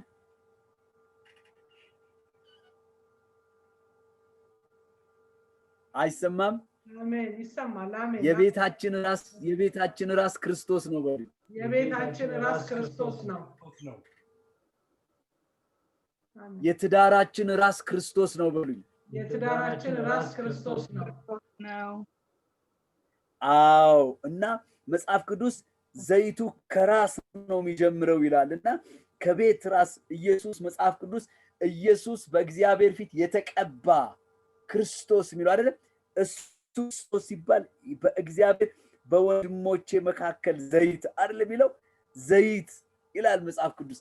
ዘይትን እግዚአብሔር የደስታን ዘይት ሰጠኝ ይላልና በኢየሱስ ላይ የተቀባው ያ የደስታ ዘይት በኢየሱስ ላይ የተቀባው ያ እግዚአብሔር ፊት የሚያበይ በአሮን ራስ ላይ ተቀብቶ በጺሙ በደረቱ ላይ እንደሚፈስ በሁለቱ የእስራኤል ነገዶች ስም ላይ እንደሚፈስ በእኔና በእናንተ ላይ ሁሉ እግዚአብሔር ይባረክ። ይሄ ቅባት የፈሰሰ ነው።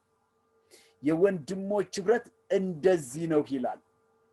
እኔ በጣም ያስደንቀኝ ነገር በዚህ ስፍራ ላሳያችሁ የምፈልገው ትልቅ ዛሬ ነገር 12ቱን የእስራኤል የሚወክሉ ድንጋዮችን ይዞ በዛ ላይ መሆኑ ብቻ አይደለም። በጣም ይደንቀኝ ሙሴ በአሮን ላይ ከራስ እስከ ጢም በሚፈሰው ሽቶ ዘይት እንደሚያፈስ እንዲሁ ኢየሱስ ክርስቶስ በእግዚአብሔር የተቀባው ቅባትን ይወክልናል። ይህ ወይም ሽቶ በልብስ መዱ አንድ አይነት ሽታ ለሁሉም እንደሚሸት አያችሁ። አንድ ከላይ የፈሰሰው ዘይት ነው እዚህ የሚሸት። ከኢየሱስ ጋር የደስታ ዘይት ተቀብለ ያን ሽታ አንተ ጋር ያለው አንተን ሲያይ ወይ የዚህ ልጅ ሐዘን ወይ የዚህ ልጅ ሐዘን አይባልም። በክርስቶስ ላይ የፈሰሰው የደስታ ዘይት በአንተ ላይ ያለውን የትኛውም የሐዘን ቀንበር ይሰብራል። አንቺ ላይ ያለውን የሐዘን መጽሐፍ ቅዱስ እንደሱ ነው የሚለው። የሐዘንን ማቅ አዲሱ መጽሐፍ ቅዱስ ነው የምስራችን ስበኩላቸው አይደለም። ለድሆች የወንጌልን የምስራች ልሰብክ መጥቻለሁ። ምኖች ናቸው? ድሆች።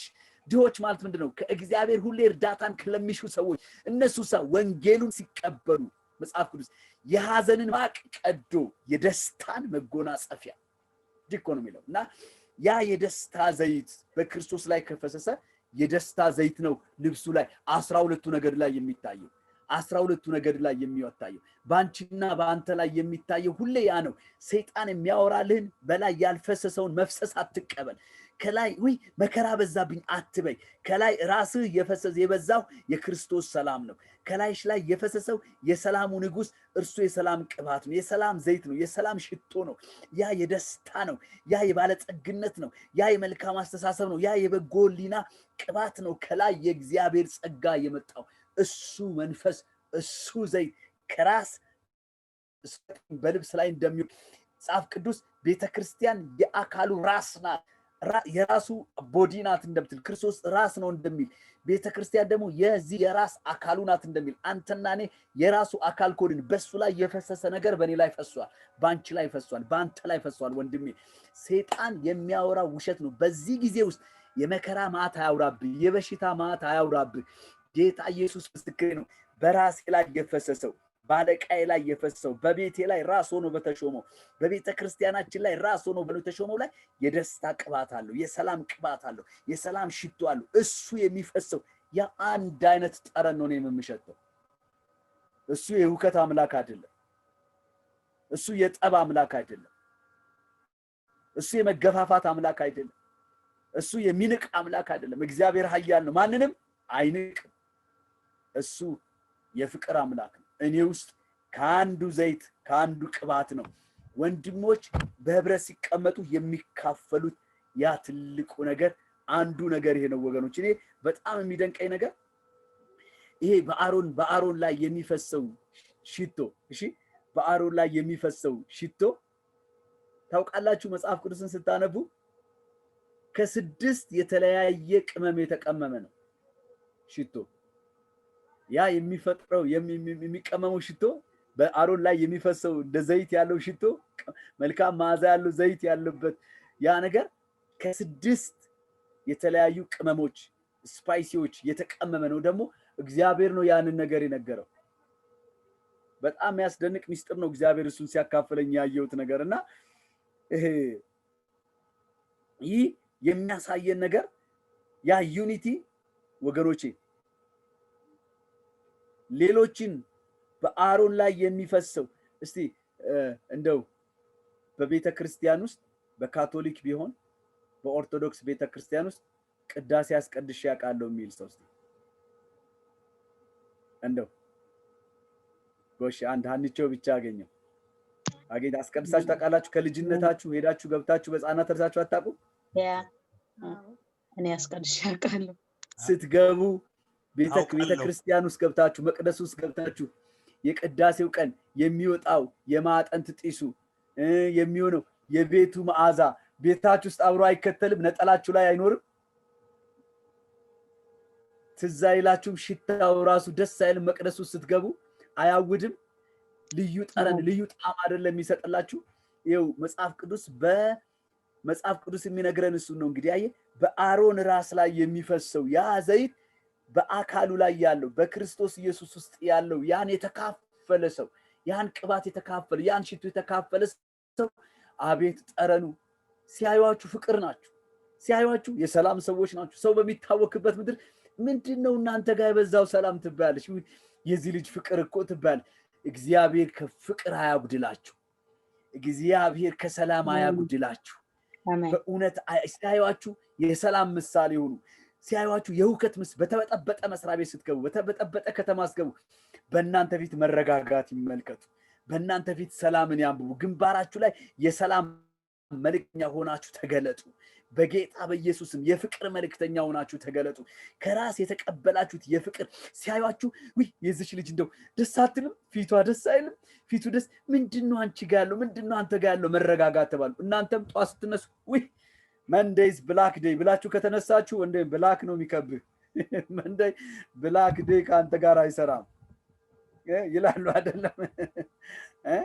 በእናንተ ላይ እንደሱ የለም። አየህ እና በዘላለም እግዚአብሔር ከንጉሱ ፊት ከራስ የተቀበልከው አንዱ መዓዛና ሽቶ ድንቅ ነውና ያ ሽቶ የተቀመመው ከስድስት የተለያዩ ቅመሞች ነው። እኔ በጣም ነው የሚደንቀኝና ዘጸአት ምዕራፍ 30ን ስታነቡት ያ ሽቶ የተቀመመበትን ምስጢር ይነግራቸዋል። እና ዘጸአት 30 ላይ አንተም ክብሩን ሽቶ ውሰድ፣ የተመረጠ ክብሬ ከርቤን ውሰድ፣ 500 ስቅል ግማሽ ጣፋጭ ቀረፋን ውሰድ፣ 200 ስቅል የጠጅ ሳር ውሰድ፣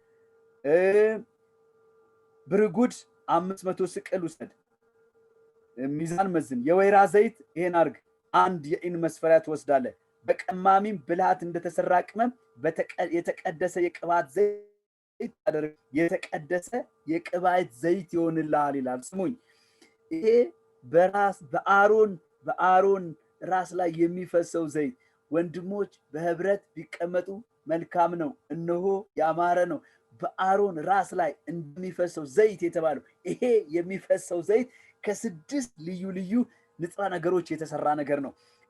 ከምን ይላል? አንደኛው ከርቤ፣ ጣፋጭ ሽታ፣ የጠጅ ሳር፣ ብርጉድ፣ የወይራ ዘይት። በጣም ይደንቀኛል። ክብሩን የሚባል ነገር የተሰሩ ከ6 ልዩ ልዩ የተሰራ ቅመም ነው። አየ እግዚአብሔር ያንን በቀማሚ ወስደ አስቀመምና የተመረጠ መልካም መዓዛ ያለው ሽታ ያለው ቅመም ይወጣልሃል። አሁንም ይሄንን ወስደን መቀመም መጽሐፍ ቅዱስ ነግሮናል። መቼስ ብንቀም ጥሩ ሽቶ ይወጣልናል። አሁን ጥሩ የሚባሉ ሽቶች የተቀመሙበት ሚስጥሮቻቸውን ስትከፍቱ እነዚህ ቅመሞች አሉባቸው። እነዚህ መልካም መዓዛ ሽታ አሁን በዓለማችን ትልልቁ ዘ ቤስት ፐርፊውሞች አሉ አይደል? በጣም እነዚህ ዘ ቤስት ፐርፊውሞችን ሄዳችሁ ውስጣቸው ገብታችሁ ኢንግሬዲየንቶች በደንብ ጽፎላችሁ ብትመረምሯቸው እነዚህ እግዚአብሔር መለኮት የገለጠው ነገር እኮ መቼ ስለሰው ልጅ ጥሩ ነው አይደል? ያንን ነገር ነው የተጠቀሙበት። እነ ከርቤ ያሉበት ክብሩን ሽቶ የሚባለው የሽቶ ዛፍ የሚባላል ክብሩን የሚባል ዛፍ ነው። ያ ከዛ ሽቶ ውስጥ ያ ነገር ይወጣል። ከከርቤ የሚባል እጣን ታውቃላችሁና አሁን እነሱ ከርቤን እጣን አለ፣ ጣፋጭ ቀረፋ አለ። ቀረፋ ማያውቅ የለም። እናንተ የምታውቁት ቀረፋ ምናልባት ለሻይ ቅመም ብቻ ነው አይደል? እና ወደ ሽቶ ቅመም ውስጥ የሚገባ ቀረፋ አለ፣ የጠጅ ሳር አለ። የማታውቁት አይመስለኝም። እና ጠጅ ሳር አለ፣ ብርንጉድ የሚባል ተክል አለ፣ የወይራ ዘይት አለ። እነዚህ በአንድ ላይ ተቀምመው ነው በላይ የሚሞት እና በጣም ደስ ይለኛል። እነዚህ የሚያሳዩን እግዚአብሔር እነዚህን 6ቱን የመረጠበት ዋና ሐሳብ በደንብ ስሙኝ። እነዚህን 6ቱን የመረጠበት ቤስት እግዚአብሔር ዋና ዓላማ ምንድን ነው? መልካም መዓዛ ሽታ። የተለያዩ ነገሮች ናቸው፣ የተለያዩ ዘሮች ናቸው፣ የተለያዩ ተክሎች ናቸው። የተለያዩ ግን በአንድነት ሲሆኑ አያችሁ፣ በአንድነት ሲሆኑ ጣዕማቸው ደስ ይላል፣ መዓዛቸው ደስ ይላል። በእኔና በእናንተ መካከል ብቻ ነው አንዳንዳችን ብርንጉድ ነን፣ አንዳንዳችን ጠጅ ሳር ነን፣ አንዳንዳችን የወይራ ዘይቱ ነን፣ አንዳንዳችን የኔና የእናንተ ዩኒቲ ነው። በአንድነት በክርስቶስ ኢየሱስ አካል ውስጥ ታሽቶ መልካም መዓዛ ሽታ ሆነን የምንወጣው። 6 የሰው ቁጥር ነው። ብዙዎች ይስማሙበታል። 6 የሰው ቁጥር ነው። ሰው በ6ኛው ቀን ተፈጠረ። እኔ አንድ የመጽሐፍ ቅዱስ ኮሜንታተሪዎች ሳነብ እና የሳይንስ እውነቶች ግኝቶችን አንዳንድ መጽሐፍቶችና ኔቶችን ፈልጌ ስመለከት በደንብ ስሙኝ። አዳም በ6ኛው ቀን ተፈጠረ። ከኔ ጋር ናችሁ? ድምጽ አልሰማሁም። ከኔ ጋር ናችሁ? አንዳችሁ? እሺ። አዳም በ6ኛው ቀን ተፈጠረ አይደል? እና የመጽሐፍ ቅዱስ የኤክስፖዚተሪ ኦፍ ዘ ኦልድ ቴስተመንት ሚል አንድ ኢንሳይክሎፒዲያ ላይ በደንብ አገኘሁትና የስነ ቁፋሮም እንደገና ደግሞ ሳይንቲስቶች የሚያጠኑት መጽሐፍቶች አንዳንድ መጽሐፍቶችን ገብቼ ሳነብ በጣም የደነቀኝ አንድ አስደናቂ ምስጢር ያገኘሁት ምንድነው? አዳም በ6ኛ ቀን እንደተፈጠረ ጌታችን ኢየሱስ ክርስቶስ የተወለደው በዓመተ ምህረት በስድስተኛው ቀን ነው ይላል። እና በጣም የደነቀኝ ነገር እሱ ነውና ዓመተ ዓለም አልፎ ዓመተ ምህረት 1 ዓመተ ምህረት 2 ዓመተ ምህረት 3 ዓመተ ምህረት 4 ዓመተ ምህረት ስድስተኛው ዓመተ ምህረት ላይ ነው ጌታ ኢየሱስ የተወለደው ብሎ ስለ በርዝ ሬቱን ጽፈው አገኘሁትና ከአይሁዶች የመጽሐፍ ታሪክ ላይ የተወሰደ ነው ይላል። እና ያን ጊዜ እነ ሄሮድስ የቆጠራ ህዝብ ቆጠራ ሲያደርጉ የህዝብ ቆጠራ ያደረገበት ቀን የህዝብ ቆጠራ ነፍሷ ማርያም ጽንስ ነበረች ለልትወልድ ደርሳ ነበረ ተብሎ የተባለበትን ያንን መጽሐፍ ተገልብጦ ያገኘውበት መጽሐፍት ነው የምነግራችሁና ከዛ ላይ ሳገኝ ዋው ብዬ በጣም ተደነኩ። ሰው በስድስተኛው ቀን ተፈጠረ፣ የመጀመሪያው አዳም፣ ሁለተኛውም ሰው በዓመተ ዓለም አልፎ ዓመተ ምህረት ላይ በስድስተኛው ዓመት ላይ ነውና የተፈጠረው። ከዛ ተነስቶ ነው 6 የሰው ቁጥር ነው ተብሎ ይታመናልና 6 ቁጥር ምንጊዜም የሰው ነው ይላልና እግዚአብሔርም ለአሮን ሲነግረው በአሮን ላይ የሚፈሰው ዘይት አለው ለሙሴ ምስጢሩን ሲያበራለት ከ6 የተለያዩ ቅመሞች ይሰራልኛልና ይሄ እግዚአብሔር ያስበው ምንድነው? በሰዎች ላይ እግዚአብሔር ያደረገውን ምልከታ ሲምቦሊዝም ኦፍ ዘ ሂውማን እግዚአብሔር የሰውን መጠረን የሚቀይርበት የሰው ሽታ የሚቀየርበት በተቀማሚ ብልሃት እነሱ እንደሚቀመሙ ሰዎች በክርስቶስ ኢየሱስ መንፈሱ ሲቀመሙ በእግዚአብሔር ሲቀመሙ በአዲስ ኪዳን እግዚአብሔር በክርስቶስ ኢየሱስ ውስጥ እንደገና ፌሎሺፕ ህብረቱን ዩኒቲውን ሲያደርግ ምን አይነት የሚያምር መልካም መዓዛ ሽታ፣ የሰላም ሽታ፣ የፍቅር ሽታ፣ በህይወት ላሉ የህይወት ሽታ፣ በሞት ላሉ የሞት ሽታ የምንሸት የአምላክ ልጆች ሆነን በምድር መካከል የምንገለጥ እንደምንሆን የእግዚአብሔር ቃል ይነግረናል ወገኖች። እና ይሄ ኢትስ ኤ ሲምቦሊዝም ኦፍ ሂውማን የሰው ልጆችን ነገር ነው የሚያሳየው። የሰው ልጆችን ነው መጽሐፍ ቅዱስ የሚነግረን እና ያንን እውነት ባገኘው ሰዓት ልቤ በጣም ደስ አለና እግዚአብሔር ኢየሱስ ክርስቶስ የተቀባ ያደረገው ስለ ሰው ስለሆነ በኢየሱስ ላይ የፈሰሰው ክርስቶሳዊ ቅባት የሰውን ሁለንተና ይወክላል ማለት ነው።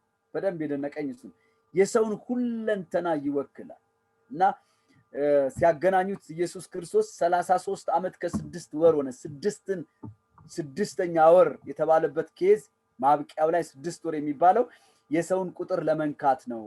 የሰውን ነገር ሰውን ለመወከል ነው። ኢየሱስ ክርስቶስ ፍጹም ሰውነቱን ያሳየበት መልከታ ነው ይላልና እኔ ያመጣሁላችሁ ትልቅ ነገር በዚህ ውስጥ ይህ ጣፋጭ ሽቶ መነሻው ከራስ የሆነ አካሉን ሁሉ የሚያደርስ ክርስቶስ ሆኖ የተቀባው ኢየሱስ በእግዚአብሔር ስለተቀባ እሱ ላይ የፈሰሰው የእግዚአብሔር የመዓዛ ሽታ ያ የህይወት ሽታ በአካሉ ላይ ስለፈሰሰ መጽሐፍ ቅዱስ ቆላስይስ 2:9 ላይ ስታነቡት በእርሱ የመለኮቱ ሙላት ሁሉ በሰውነቱ ተገልጦ ይኖራል ብሎ እንደሚናገር በእርሱ የመለኮት ሙላት የእግዚአብሔር ሙላት በክርስቶስ ላይ ያ በክርስቶስ ላይ ያለው ሙላት ደግሞ በአካሉ ነው ተገልጦ የሚኖረው ይላል የእግዚአብሔር ቃልና በአካሉ ተገልጦ ስለሚኖር የእግዚአብሔር ቃል የሚናገርን ትልቁ ምስጢር በህይወታችን ውስጥ ይሄንን ነው ወገኖቼ። ዛሬ ለእናንተ ይዤ በዚህ ውስጥ የመጣሁላችሁ ይሄ በወንድሞች መካከል ያለ ዩኒቲ ዋጋ የተከፈለበት ነው። በእግዚአብሔር ፕሮግራም የመጣ ነው። በእግዚአብሔር ዓላማ ሂሳብ ካልኩሌሽን ውስጥ የመጣ ነው። ስለዚህ የአባቴ ብሩካኖች የሚቀጥለው 2021 በህብረት ለመቀመጥ ወስኑ።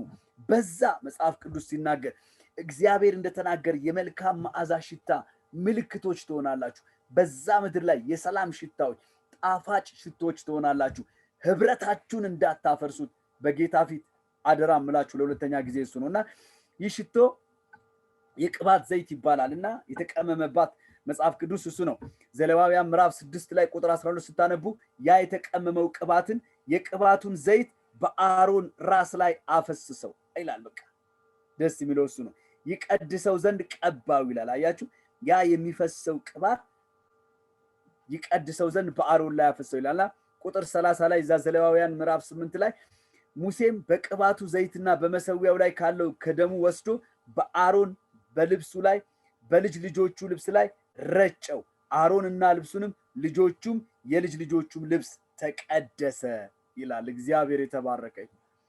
ክርስቶስ ኢየሱስ የሰውን ሁለንተና ወክሎ የመጣበት የሄደበት የከፈለበት ነገር ወገኖቼ በኢየሱስ ላይ የፈሰሰው ያ ክርስቶሳዊው ቅባት በስሙኝ በአሮን ላይ ደምንና ይሄ የተቀመመው ሽቶ ነው የሚረጨው። በእኔና በእናንተ ላይም እግዚአብሔር በክርስቶስ ላይ የፈሰሰውን ደም በአሮንና በልጆቹ ላይ እንደሚረጭ በክርስቶስ ላይ ደሙ ተረጭቷል። ኢየሱስ ላይ ደሙ ላዩ ላይ ተረጨ። በኢየሱስ ላይ ብቻ አይደለም በአሮንና በልጆቹ እንደሚል እኛም ከኢየሱስ ክርስቶስ በመስቀል ጣር የተወለድን እናንተ በምጣሩ የተገኘ ነው። አብ በክርስቶስ ልጆቹ ያደረገን ውስጥ በሊቀ ካህናችን ላይ የተረጨው ደም በሊቀ ካህናችን ላይ የተረጨው ሽቶ ያ መልካም መዓዛ ነገር በእኔና በእናንተ ላይም እግዚአብሔር ይመስገን ሊቀድሰን ተረጭቷል። ይሄ የሚገኘው በዩኒቲ ውስጥ ነው፣ በህብረት ውስጥ ነው። መጽሐፍ ቅዱስ ሲናገረን በክህነት ያገለግሉኝ ዘንድ አሮንና ልጆቹን ቅባ እንደሚል እኔና እናንተ ከክርስቶስ የተነሳ በክህነት ለማገልገል ተጠርተናል።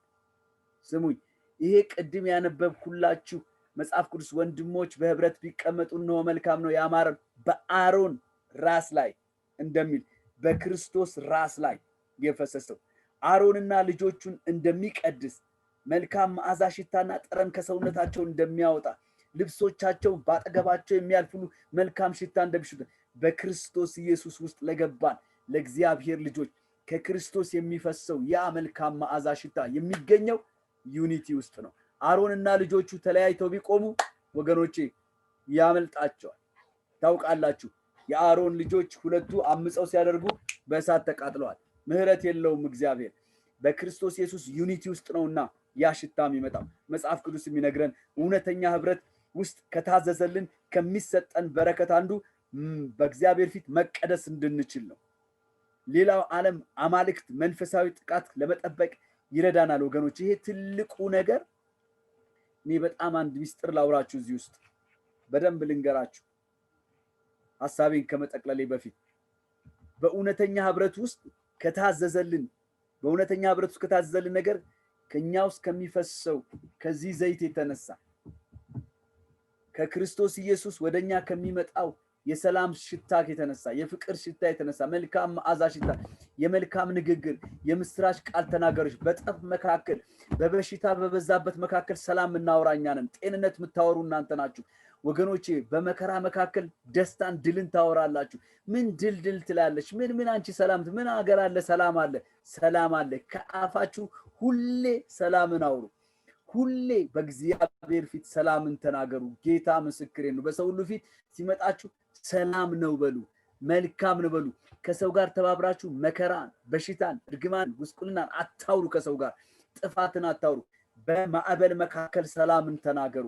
የአፋችሁ ቃል በክርስቶስ ኢየሱስ አካል ውስጥ ስላላችሁ አብሯችሁ ከዛ ውስጥ የተቀበላችሁት መልካም መዓዛ ሽታ በአየሩ ላይ የምትናገሩት ነገር በሰው ልብ ውስጥም ትልቅ ስራ ይሰራልና እንግዲህ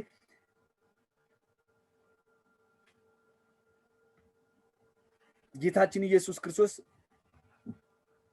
በእኛ መካከል በህይወታችን መካከል በመገኘት የምናገኘው ሌላው ትልቁ ጥቅም በደንብ ስሙኝ። እዚህ ጋር አንድ ነገር አስቤ ልጨርስ ሐሳቤን።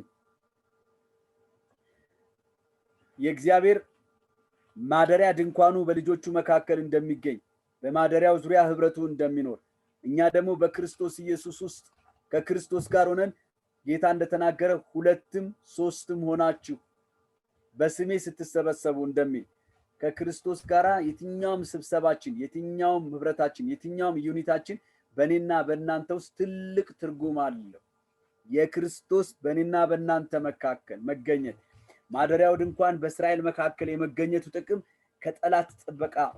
ከጠላት ጥቃት ይጠብቃቸዋል። ከጠላት ውንጨፋ ይጠብቃቸዋል።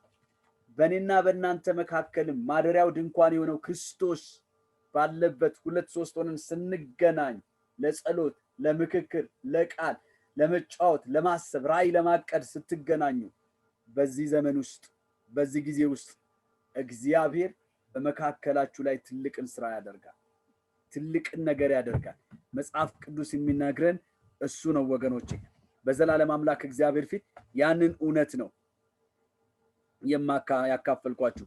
በመጨረሻ ላይ የማካፍላችሁ ትልቅ ነገር እዚህ ጋር በጽዮን ተራሮች እንደሚወርድ እንደ አንቦኔም ጠል ነው። በዚያም እግዚአብሔር በረከቱን ሕይወትን ለዘላለም አዟል ይላል። መዝሙረኛው ሁሉን ተግባራዊ በሆነ ሰዎች ሊረዱ በሚችሉበት መንገድ ነው የነገረው። አሮንን በምሳሌ ተጠቀመ። ምን ያህል መዓዛ ሽታ እንዳለው ዩኒቲ ህብረት ምን ያህል ወሳኝ ጠረን እንዳለው ስንበታተን ጠላት ይሄንን መዓዛ ሽታ ለማጥፋት እንደሚፈልግ ያንን መልካም ጠረን ከውስጣችን ለማጥፋት እንደሚጥር ለያይቶን ገነጣጥሎን ሽታችን ጠፍቶብን ስማችንን አሰድቦ የእግዚአብሔርም ስም ተሰድቦ እንዲኖር እንደሚፈልግ ያሳያል። ሁለተኛ ደግሞ የተናገረው በአርሞኒየም ተራሮች ላይ በጽዮን ተራሮች እንደሚወርድ እንደ አርሞኒየም ጠል ነው ብሎ ይናገራል። ይሄ የጽዮን ተራራ የሚባለው በኢየሩሳሌም ዙሪያ ካሉ ተራሮች በስተሰሜን በኩል የሚገኝ ተራራ ነው። ይሄ ተራራ እና ይህ ተራራ ከሌሎች የሚለየው ካሉት ተራሮች ከፍ ያለ ስለሆነ ዓመቱን ሙሉ ከሰማይ እርጥበት አዘል የሚቀዘቅዝ አየር ስላለው በአካባቢው ያሉ የትኛውም ተክሎች ዓመቱን ሙሉ ውሃ ያገኙታል።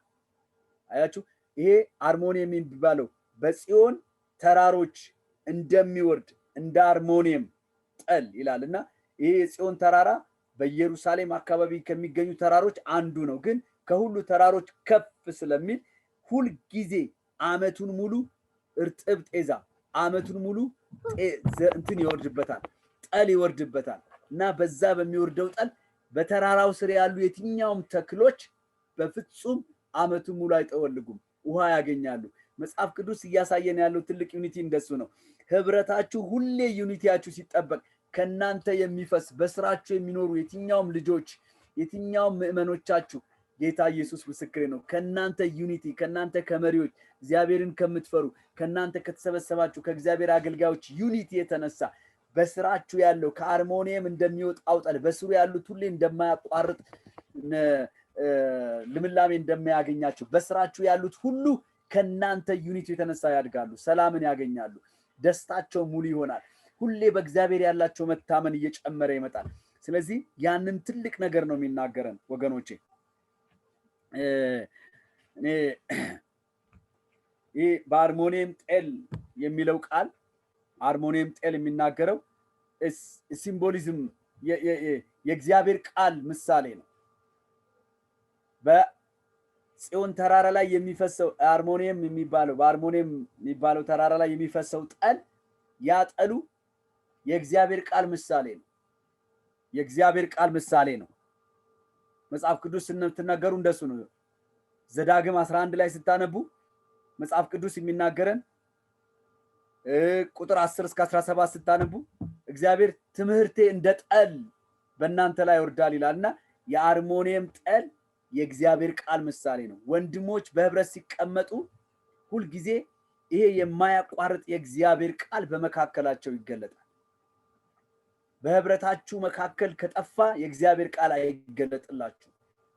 ለዛ ነው በኤሊ ዘመን የእግዚአብሔር ቃል ብርቅ ነበር፣ አይገለጥም ነበር። ለምን? they didn't have unity። ይሄንን ህብረት አበላሽተውታል፣ ደስ በማያሰኝ መንገድ ላይ ወጥተውታል። ስለዚህ በእግዚአብሔር ቃል የሚነግረን ይሄን ነው። ሁለተኛው የእግዚአብሔር በረከት፣ ይሄ የእግዚአብሔር ሙሉ በረከት ያሳየናል። እግዚአብሔር በረከትን ወደ እኔና ወደ እናንተ ያመጣል። ዘፍጥረት 27 ላይ ከ28 እስከ 39 ብታነቡ ያ ጠሉ የእግዚአብሔር በረከት ምሳሌ እንደሆነ ይናገራል። እግዚአብሔር በረከቴን እንደ ጠል በልጆቹ ላይ እንደ ዝናብ ጠል እንደ ማለዳ ጠል እግዚአብሔር እንደሚያወርድ በደንብ እዛ ስፍራ ላይ ትመለከታላችሁ። ሶስተኛው ነገር ደግሞ ይሄ ጠል የሚያሳየን በዩኒቲ ውስጥ ያለው የእግዚአብሔር ነገር አንደኛው የእግዚአብሔር ቃል ነው። ሁለተኛው የእግዚአብሔር በረከት ነው። ሶስተኛው ደግሞ ምንድነው የሚናገረው? በህዝቡ ላይ የሚያፈሰው ሪፍሬሽመንት ይላል። በእግዚአብሔር ሁልጊዜ ሪፍሬሽ ይሆናሉ። በአማርኛ ምንድነው የሚባል? ሁሌ የታደሰ መንፈስ፣ ሁሌ የተነቃቃ መንፈስ፣ ሁሌ የመነሳሳት መንፈስ፣ ሁሌ የማይቆዝም ዝም ብሎ የማይነጫነጭ የማያጉረመርም ስፒሪት እነሱ ላይ የተነሳ ነውና ያ መንፈስ እነሱ ላይ የደስታ መንፈስ፣ ሁሌ የምስጋና መንፈስ፣ የዝማሬ መንፈስ፣ የተስፋ መንፈስ ሁሌ እነሱ ላይ ይነበብባቸዋልና በዩኒቲ ውስጥ ያላችሁ ትልቅ ነገር፣ በህብረታችሁ ውስጥ ያለው ነገር እግዚአብሔር በዚህ ጊዜ ዓለም በጨለመባት ነገር ዓለም ላይ የመከራ ጠል እየወረደ የለቅሶ ጠል እየወረደ ባለበት ሰዓት በእናኔና በእናንተ በዩኒቲ ውስጥ በእግዚአብሔር መካከለኛ ውስጥ መገኘታችን ወንድሞቼ አሁን ይሄን ጠል ለሌሎች የምናደርስበት ለሌሎች የምናካፍልበት ጊዜ ነውና ይሄ የፕሮስፔሪቲ ምሳሌ ነው። የብልጽግና መንፈስ ምሳሌ ነው። በመንፈሳችን ባለጠጎች ሆነን በእግዚአብሔር ጸጋ ባለጠጎች ሆነን በእግዚአብሔር ቃል ባለጠጎች ሆነን በጤና ባለጠጎች ሆነን በነገር ሁሉ በእግዚአብሔር ፊት ባለጠጎች ሆነን በትውልዱ መካከል የምንገለጥበት ጊዜ ነው። ስለዚህ የአባቴ ብሩካኖች ወይ መጽሐፍ ቅዱስ ወንድሞች በህብረት ቢቀመጡ እነሆ መልካም ነው፣ እነሆ ያማረ ነው፣ ከራስ እስከ ጢም እንደሚፈስ እስከ አሮን ጢም በልብሱ መደረቢያ እንደሚወርድ ሽቶ ነው፣ በጽዮን ተራሮች እንደሚወርድ እንደ አርሞኒየም ጠል ነው። በዚያ ይላል ሲደመድም ምን ታዟል? በረከትና ህይወት ታዟል። ለእናንተ ዛሬ ያለኝን መልእክት ስጠቀልል የአባቴ ብሩካኖች ሆይ እግዚአብሔር በሚቀጥለው በዚህ ጊዜያችሁ ውስጥ የተቀበላችሁትን የእግዚአብሔርን ጸጋ እያከበራችሁ ዩኒቲ ህብረትን አጠንክሩ። ህብረት በጣም ወሳኝ ነገር ነው። አደራ እላችኋለሁ። መጽሐፍ ቅዱስ ነገሩ በጨለመ ጊዜ በተቃረበ ጊዜ መሰባሰባችሁን አትተው ይላል። አዎ አስከፊ ጊዜ ነው፣ ግን በምስጋና ድምፅ ወደ እግዚአብሔር ቅረቡ። በአሕዛብ ፊት ስትቆሙ አብራችሁ መከራን አታውሩ። በእናንተ ላይ ያለ በጽዮን ተራሮች ላይ በአርሞኒየም ጠል እንደሚፈስ የእግዚአብሔር ቃል እናንተ ውስጥ አለ። የምታገኟቸውን ሰዎች ሁሉ ሰላም በሌለበት በዚህ ጊዜ ውስጥ የእግዚአብሔርን ሰላም ንገሯቸው። በህብረት ውስጥ መፈላለጋችሁን መተናነጻችሁን አትተውት። አደራ ለወሬ እንዳትሰበሰቡ። አደራ ሰዎችን ለማማት አትሰበሰቡ።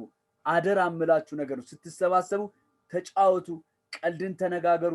በዛ ውስጥ መካከል ግን የእግዚአብሔርን ቃል አትርሱ። በዛ ውስጥ መካከል የእግዚአብሔርን ጥበብ አትርሱ። በጌታ ፊት ለእናንተ ይዤላችሁ የመጣሁት መልእክት ዛሬ ወንድሞች በህብረት ቢቀመጡ እነዚህ ሁለት በረከቶች በህይወታቸው አለ። ስጠቀልለው አንደኛ ከራስ እስከ ጢም እንደሚፈሰው ያ ሽታ እናንተ ውስጥ ያ ሽታ አለ። ሁለተኛ የማያቋርጥ ታላቅ በረከት ታላቅ ጠል በመካከላችሁ ይፈሳል። ወንድሞች ህብረት ሲለያዩ ግን ይሄ ጠል ይበታተናል። ሳያገኛችሁ ለሌሎች በረከት ሳትሆኑ ትቀራላችሁ። እግዚአብሔር በህብረት ይባርካችሁ። የመንፈስን አንድነት ለመጠበቅ መቼም ቢሆን በርቱ፣ ትጉ። በጌታ በኢየሱስ ስም አሜን። ተባረኩ። ተባረክ። ጌታ ኢየሱስ ይባርክ ፓስተር ዘመኔ። አሜን። ተባረክ ፓስተር። አሜን። ጌታ ይባርካችሁ። ኢየሱስ አብዝቶ አብዝቶ አሜን። ፓስተር ጌታ ኢየሱስ ይባርካችሁ። ትምህርቴ ግልጽ ነው፣ ገብቷችኋል? በጣም ጥያቄ ያላችሁ? አሜን። እግዚአብሔር አምላክ ይባርክ ፓስተር። እንግዲህ ወገኖች እግዚአብሔር በሚናገረው ነገር ሁላችንም የእግዚአብሔርን ቃል በትኩረት እየሰማን የታነጽን እንግዲህ በብዙ እንግዲህ በፓስተር ፋሲልም ባለፈው ሳምንት እንደዘመረ የመጨረሻው ልዩነት የሚል የፓስተር ፋሲልም ትምህርት ነበረ። ስለ በግና ስለ ፍየል ሲናገር ከየትኛው ናችሁ ይላል።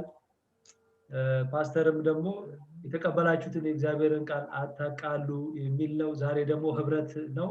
እንግዲህ የህብረትን ምንነት በደንብ አድርጎ ገልጾልናል። በህብረት ውስጥ ያለውን በረከት ህይወትን ምን እንዴት እንደሆነ ሁላችንም እኔ ማብራራት አይጠበቅብኝም። እንደተማርነው ነው ህብረትን ለመጠበቅ አንድነታችንን ለመጠበቅ በሄድንበት ሁሉ ሰላምን ለመናገር እና ህብረታችንን እንግዲህ እግዚአብሔር ይረዳናል። እግዚአብሔር እንድንጠነክር እንግዲህ እግዚአብሔር ይረዳናል። አንድነታችንን ህብረታችንን አጠንክረን ነው የምንወጣው። ያለበዛ እንግዲህ በመበታተን እንደማይሆን እንግዲህ እግዚአብሔር ቃል በፓስተር ተናግሮናል። ጉዳት አለው፣ በመለያየት ውስጥ አደጋ አለ።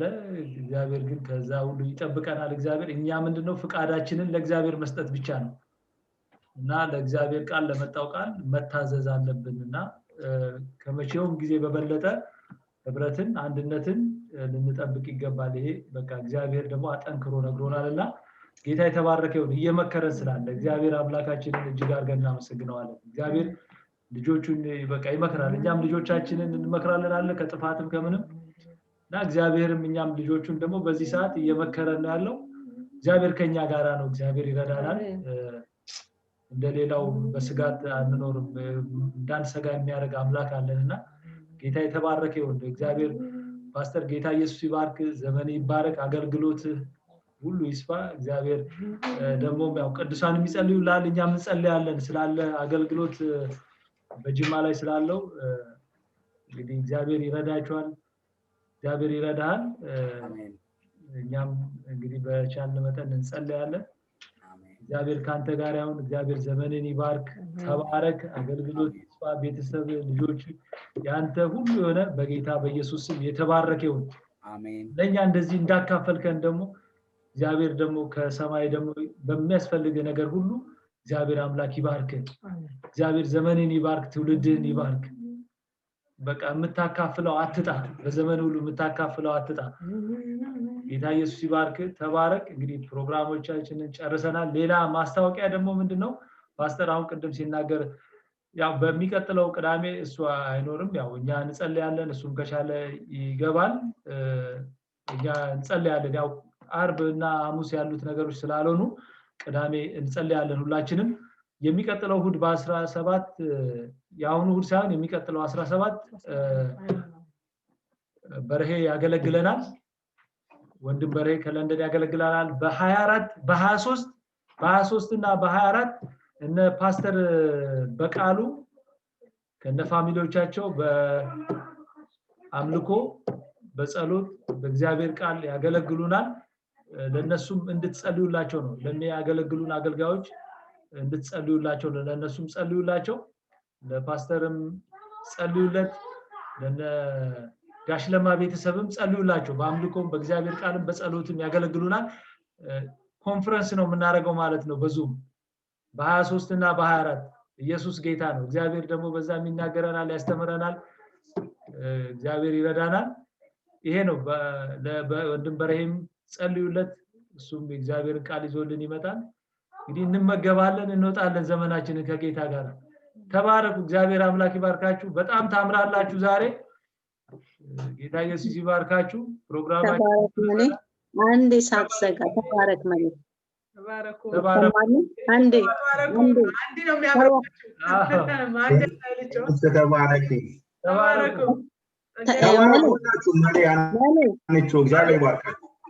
እሰማለሁ ማለት ተባረክ። ቆይ አንዴ ፓስተር ወጣ እንዴ? ፓስተር ወጣ አስወጣው መሰለኝ። አይ በቃ አስመለጥከኝ። ጥያቄ ነበር እንትቻለሁ።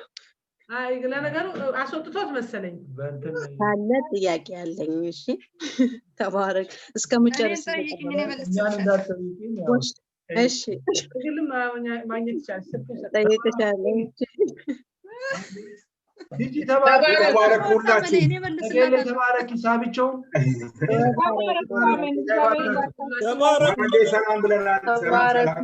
ተባረኩ። ማንዴ ተባረኩ። አሜን። ደናደሩ ተባረኩላችሁ። ጌታ አምላክ ይባርካችሁ። ነው በቃ አልሻም ባለቀ ሰዓት ብዙ አስቸገርሽ። ቪዲዮ እንዳከፍቺ ቲጂ የት ነው ያለሽ? ቲጂ